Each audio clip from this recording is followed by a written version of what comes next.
Political thought সিরিজে আজকে আলোচনা করব বৌদ্ধ ঐতিহ্যের আবির্ভাব। ভূমিকা। বৌদ্ধ ঐতিহ্য প্রাচীন ভারতের এক মহান দার্শনিক ও সমাজ সংস্কারকের শিক্ষার কাছে ঋণী। হিন্দু দর্শনের গভীরে ধর্মশাস্ত্র ও অর্থশাস্ত্রের ঐতিহ্য নিহিত থাকলেও বৌদ্ধ ঐতিহ্য হিন্দু চিন্তাধারা থেকে এক সুস্পষ্ট বিচ্যুতি নির্দেশ করে। বৌদ্ধ মূলত রাজকুমার সিদ্ধার্থ এক বৈদিক ক্ষত্রিয় পরিবারে জন্মগ্রহণ করেছিলেন এবং বিলাসিতা ও প্রাচুর্যের পরিবেশে বড় হয়েছিলেন।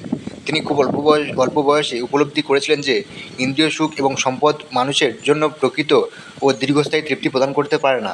তিনি ধ্যানের জন্য পার্থিব জীবন ত্যাগ করেন এবং অবশেষে বোধি লাভ করেন, যার পরেই তিনি বুদ্ধ বা জ্ঞানপ্রাপ্ত নামে পরিচিত হন।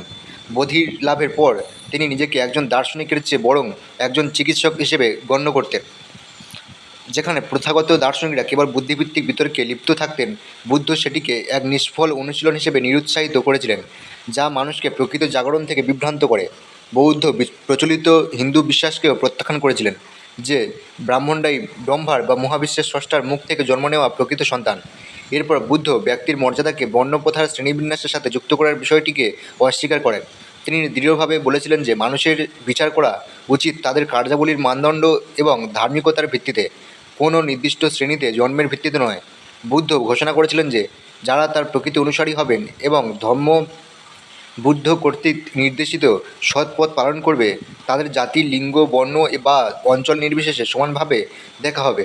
বুদ্ধ যুক্তি দিয়েছিলেন যে যেমন সমস্ত নদী, সে ছোট হোক বা বড়, যাই হোক না কেন, সমুদ্রে মিশে গিয়ে নিজস্ব পরিচয় হারিয়ে ফেলে, তেমনি সমস্ত বর্ণ ও শ্রেণীর মানুষ তার সঙ্গে বা বৌদ্ধ সংগঠনে যোগ দিলে অভিন্ন মর্যাদা লাভ করে। বৌদ্ধ ধর্মের নৈতিক ভিত্তি। বৌদ্ধ ধর্ম প্রাথমিকভাবে খ্রিস্টপূর্ব ৫ম শতাব্দীতে একটি প্রাচ্যের ধর্ম হিসেবে বিকশিত হয়। এর মৌলিক নীতিগুলি 4টি আর্য সত্য হিসেবে নিহিত। এগুলো হলো: ক. সমস্ত অস্তিত্বই সুখ দ্বারা আক্রান্ত। খ. আকাঙ্ক্ষা, তৃষ্ণা বা আসক্তি হলো দুঃখের উৎস, যা সমস্ত জীবকে জন্ম ও পুনর্জন্মের চক্রে আবদ্ধ করে রাখে। গ. আসক্তি দূর করার মাধ্যমে দুঃখের অবসান ঘটানো সম্ভব। এবং ঘ. পার্থিব জীবনে মানুষকে অষ্টাঙ্গিক মার্গ অনুসরণ করতে হবে, যা দুঃখ থেকে মুক্তির চাবিকাঠি। অষ্টাঙ্গিক মার্গ মানুষের আসক্তিক ত্যাগের পথ দেখায়। এই 8টি মহান নীতিকে নির্দেশ করে: 1. সম্যক দৃষ্টি বা সঠিক দৃষ্টিভঙ্গি। 2. সম্যক সংকল্প বা সঠিক অভিপ্রায়। 3. সম্যক বাক বা সঠিক কথাবার্তা। 4. সম্যক কর্ম বা সঠিক আচরণ। 5. সম্যক জীবিকা বা সঠিক জীবনযাপন। 6. সম্যক ব্যায়াম বা সঠিক প্রচেষ্টা। 7. সম্যক দৃষ্টি, সঠিক সচেতনতা বা চিন্তার নিয়ন্ত্রণ। এবং 8. সম্যক সমাধি বা সঠিক একাগ্রতা। বুদ্ধ তার অনুসারীদের চরমপন্থা থেকে বিরত থাকতে এবং দুঃখ লাঘবের জন্য সর্বদা মধ্যপন্থা অনুসরণ করার পরামর্শ দিয়েছেন। হিন্দু চিন্তাধারার বিপরীতে বৌদ্ধ ধর্ম কোনো অতিপ্রাকৃতিক দেবতাকে স্বীকার করে না। এটি মনে করে যে অষ্টাঙ্গিক মার্গ অনুসরণ করার মাধ্যমে মানুষ অবশেষে জ্ঞান বা নির্বাণ লাভ করবে, যা হলো সাধারণ জীবনের আবেগ ও হতাশা থেকে আত্মার মুক্তির অবস্থা। বৌদ্ধ ধর্ম বিশ্বাস করে যে ব্যক্তির সত্তা অন্যান্য সমস্ত জীবের জীবনের সাথে এবং তার অতীত ও ভবিষ্যতের অবতারের সাথে যুক্ত। মহাবিশ্বের এই পারস্পরিক সংযোগের কথা প্রায়শই সামাজিক সংগতি এবং অন্যের প্রতি ব্যক্তির নৈতিক বাধ্যবাধকতার দৃঢ় অনুভূতি জাগানোর জন্য আহ্বান করা হয়। রাজনৈতিক প্রেক্ষাপট। রাষ্ট্রের উৎপত্তি। রাষ্ট্র বা রাজতন্ত্রের উৎপত্তি থেকে বৌদ্ধ বিবরণ মহাবিশ্বের বিবর্তনের বর্ণনার সাথে নিবিড়ভাবে যুক্ত। বৌদ্ধ ধর্মের অন্যতম গুরুত্বপূর্ণ ধর্মগ্রন্থ দিক নিকায় অনুসারে উন্নত মনের ধ্যানের আবির্ভাব এবং তার ভোগের সাথে সাথে মানুষের শারীরিক শক্তি বৃদ্ধি পায়। এর ফলে নারী ও পুরুষের মধ্যে কামনার উদ্রেক হয় এবং তারা গৃহ নির্মাণ ও ধান সঞ্চয়ের দিকে ঝুঁকে পড়ে। এই প্রবণতা থেকে ঘাটতির পরিস্থিতির সৃষ্টি হয়, যার ফলে মানুষ তাদের ধানের জমিগুলো ভাগ ও সীমানা নির্ধারণের সিদ্ধান্ত নেয়। এরপর একজন লোভী ব্যক্তি তার নিজের ধান ক্ষেত পাহারা দেওয়ার সময় অন্যের ধান ক্ষেতে ধান চুরি করে এবং তা ব্যবহার করে। তখন অন্যরা তাকে ধরে ফেলে এবং এই কাজের জন্য তিরস্কার করে। তারা তাকে ভবিষ্যতে এমন কাজ না করার প্রতিশ্রুতি দিতে বাধ্য করে, কিন্তু সে মিথ্যাচারের আশ্রয় নেয় এবং অন্যদের দ্বারা প্রহৃত হওয়ার পর পুনরায় একই কাজ করে। এভাবে 4টি মন্দের উদ্ভব হয়: চুরি, তিরস্কার, মিথ্যাচার এবং সহিংসতা। এরপর মানুষ এই মন্দগুলোকে নিয়ন্ত্রণ করার উপায় নিয়ে আলোচনার জন্য একত্রিত হয়। তারা এমন একজনকে নির্বাচন করার সিদ্ধান্ত নেয় যে ন্যায়সঙ্গত ক্ষোভের সময় রুষ্ট হবে। যে ব্যক্তিকে তিরস্কার করা প্রয়োজন তাকে তিরস্কার করবে এবং যে নির্বাসিত হওয়ার যোগ্য তাকে নির্বাসিত করবে। জনগণ সেই ব্যক্তিকে তাদের ধানের একটি অংশ দেওয়ার বিষয়েও সম্মত হয়, যাকে তারা এই দায়িত্ব পালনের জন্য যোগ্য মনে করে। নির্বাচিত ব্যক্তি তাদের সাধারণ স্বার্থের কথা মাথায় রেখে তাদের প্রস্তাব গ্রহণ করেন। এভাবেই সার্বভৌম এর উদ্ভব হয়। বৌদ্ধ সাহিত্যে সার্বভৌমকে 3টি বিশেষ শব্দ দ্বারা বর্ণনা করা হয়েছে। ক মহাসম্মত, যিনি বহুজন কর্তৃক নির্বাচিত। খ ক্ষত্রিয়, সংস্কৃত ক্ষত্রিয়, যিনি ক্ষেত্রের অধিপতি। এবং গ রাজা, যিনি ধর্ম অনুযায়ী অন্যদের তুষ্ট করেন। এর থেকে বোঝা যায় যে রাষ্ট্রের উৎপত্তি সম্পর্কে বৌদ্ধ বিবরণ পশ্চিমী সামাজিক চুক্তি বা সোশ্যাল কন্ট্রাক্ট তত্ত্বের সাথে অনেকটাই সামঞ্জস্যপূর্ণ। সামাজিক চুক্তি সামাজিক চুক্তি বলতে এমন একটি ঐকমত্যকে বোঝায় যার মাধ্যমে তারা কাল্পনিক প্রকৃতির রাজ্য বা নেচার অফ স্টেট ত্যাগ করে এবং সমাজবিরোধী উপাদানের হাত থেকে নিজেদের কার্যকর সুরক্ষার জন্য সুশীল সমাজে প্রবেশ করে। ইংরেজ দার্শনিক টমাস হবস, জন লক এবং ফরাসি দার্শনিক জোঁ জ্যাক রুসোকে সামাজিক চুক্তিতত্ত্বের প্রধান প্রবক্তা হিসেবে গণ্য করা হয়। তারা প্রাকৃতিক রাজ্য চুক্তির শর্তাবলী এবং সামাজিক চুক্তির ফলে যে সার্বভৌমত্বের উদ্ভব হয় তার প্রকৃতি সম্পর্কে ভিন্ন ভিন্ন ব্যাখ্যা দিয়েছেন। রাষ্ট্রের উৎপত্তি সম্পর্কে বৌদ্ধ দৃষ্টিভঙ্গি হিন্দু মাৎস্যন্যায় তত্ত্বের সাথে পুরোপুরি বিপরীত। মাৎস্যন্যায়ের মতে অশনীয় সময়ে পরিস্থিতি নিয়ন্ত্রণের জন্যই রাজাকে সৃষ্টি করা হয়েছিল। মনুস্মৃতি, কৌটিল্যের অর্থশাস্ত্র এবং মহাভারত অনুসারে পৃথিবীতে যখন দণ্ড প্রদানের ক্ষমতা সম্পন্ন কোনো শাসক থাকে না, তখন জলের মাছের মতো সবল ব্যক্তি দুর্বলকে গ্রাস করে। অর্থাৎ বড় মাছ যেমন ছোট মাছকে খেয়ে ফেলে, তেমনই সবল ব্যক্তি দুর্বলকে শোষণ করে। সাধারণভাবে বলতে গেলে হিন্দু শাসনতন্ত্র মানুষের সহজাত পাপাচারের বিশ্বাসের উপর ভিত্তি করে গড়ে উঠেছিল। এর বিপরীতে বৌদ্ধ ধর্ম রাষ্ট্র গঠনের পূর্বের অস্তিত্বের সংগ্রামকে মানুষের সহজাত পাপাচার নয়, বরং অজ্ঞতার বহিঃপ্রকাশ হিসেবে দেখেছিল। এটি মনে করত যে সঠিক পথে পরিচালিত হলে মানুষ তার সহযাত্রীদের সাথে শান্তি ও বন্ধুত্বের সাথে বসবাস করতে, সহযোগিতা করতে, এমনকি অন্যের জন্য নিজের ত্যাগ স্বীকার করতেও সর্বদা প্রস্তুত ছিল। বুদ্ধ যুক্তি দিয়েছিলেন যে বাহ্যিক কর্তৃপক্ষের দ্বারা অপর থেকে চাপিয়ে দেওয়া শৃঙ্খলার চেয়ে আত্ম উপলব্ধি ও অভ্যন্তরীণ শৃঙ্খলার মাধ্যমে মানুষকে আরও কার্যকরভাবে নিয়ন্ত্রণ করা সম্ভব। সুশাসনের বিধি বস্তুত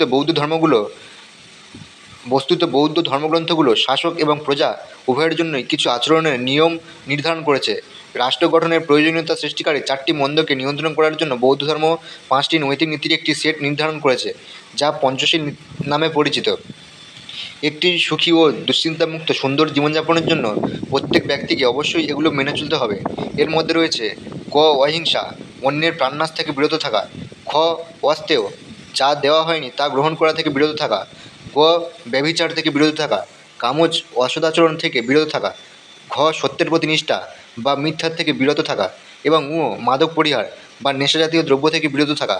কখনো কখনো অভিযোগ করা হয় যে অর্থশাস্ত্রের রাষ্ট্রচিন্তা নীতিশাস্ত্রকে রাজনীতির অধীনে করার প্রবণতা রাখে, যেখানে বৌদ্ধ ঐতিহ্য রাজনীতির উপর নীতিশাস্ত্রের প্রাধান্যকে ক্ষুণ্ণ করে না।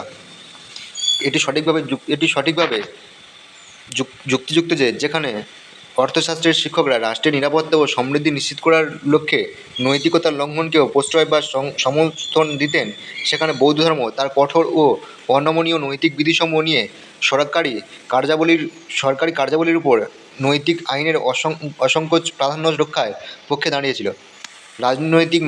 রাজনৈতিক শাসনের মডেল।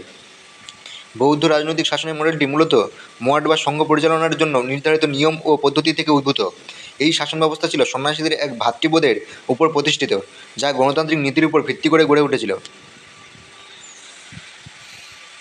সংসদের দৈনন্দিন কার্যকলাপে সমতাভিত্তিক আন্তঃব্যক্তিক সম্পর্কের এক উদার সংস্কৃতিক বিদ্যমান ছিল। মঠের এই ব্যবস্থায় কোনো আনুষ্ঠানিক শ্রেণীবিন্যাস বা বংশীয় স্বজনপ্রীতি ছিল না। সন্ন্যাসীদের আচরণবিধি অনুযায়ী একজন সন্ন্যাসীর ব্যক্তিগত জীবন এমন এক সম্প্রদায়ের মধ্যে নিমজ্জিত থাকে যেখানে আদর্শগতভাবে লোভ, ঘৃণা, মোহ, বোকামি, অহংকার ও অজ্ঞতা থেকে মুক্তি খোঁজা হয়। তাদের সাম্প্রদায়িক সম্প্রীতির মধ্যে বসবাস করতে হতো, যেখানে সম্পত্তি ছিল যৌথ এবং ব্যক্তিগত বৈষয়িক অধিকার ছিল ন্যূনতম। শাসন ব্যবস্থার এই রূপটি উত্তরের কোশল ও মগধের মতো বৃহৎ রাজতান্ত্রিক রাজ্যগুলোর পরিবর্তে স্বশাসিত কনফেডারেশন বা প্রজাতন্ত্রের রাষ্ট্র পরিচালনার বৈশিষ্ট্যের সাথে বেশি সামঞ্জস্যপূর্ণ ছিল। রাজতান্ত্রিক রাজ্যগুলো যেখানে শাসক শ্রেণীর জন্য ঐশ্বরিকভাবে নির্ধারিত ব্রাহ্মণীয় ধারণার প্রতিফলন ঘটাতো, সেখানে স্বশাসিত কনফেডারেশনগুলো মূলত বৌদ্ধ নীতিশাস্ত্রের মানবিক ভিত্তির উপর মেনে চলত। এটি উল্লেখ করা গুরুত্বপূর্ণ যে প্রাচীন ভারতের সমাজ মূলত দীর্ঘস্থায়ী প্রথা দ্বারা পরিচালিত ও স্বনিয়ন্ত্রিত ছিল। রাষ্ট্র তখন ন্যায় বিচার প্রদান এবং কিছু জনকল্যাণমূলক কাজ করার মতো সীমিত ভূমিকা পালন করত। বুদ্ধের সময়ে সমাজের বিভিন্ন অংশের, বিশেষ করে নারী ও নিম্নবর্গের বিরুদ্ধে বৈষম্যমূলক অনেক প্রথা সমাজে অবিচারের উৎস হয়ে দাঁড়িয়েছিল।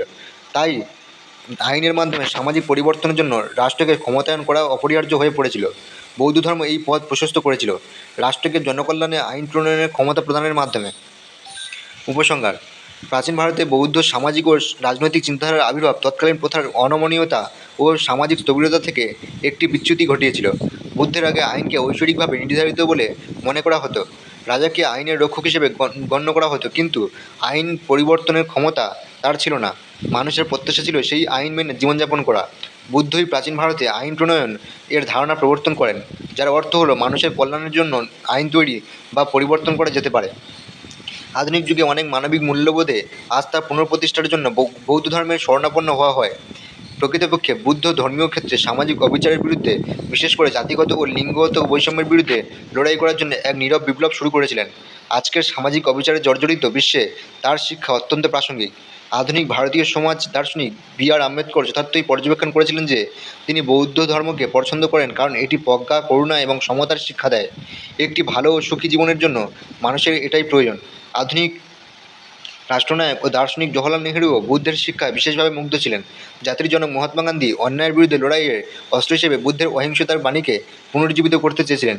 একজন নিবেদিত হিন্দু হিসেবে গান্ধী মনে করতেন যে বুদ্ধ হিন্দু ধর্মকে প্রত্যাখ্যান করেননি, বরং তার ভিত্তিকে আরও প্রসারিত করেছিলেন এবং নতুন জীবন ও ব্যাখ্যা প্রদান করেছিলেন। আধুনিক নীতিশাস্ত্রের সাধারণ কাঠামোর সাথে বৌদ্ধ নীতিশাস্ত্রের একীভূত করার এই উপযুক্ত সময়। মানবিক মূল্যবোধ: মানবিক মূল্যবোধ বলতে এমন একটি নৈতিক নীতি ও বিশ্বাসকে বোঝায় যার ধারকরা অন্যের সাথে আচরণের সময় মানুষের জীবন, মানুষের ব্যক্তিত্ব, মানুষের অনুভূতি এবং মানুষের মর্যাদাকে যথাযথ গুরুত্ব দেয়। এই অন্বেষণে পার্থিব লাভ ক্ষতির বিবেচনাকে গৌণ করে রাখা হয়।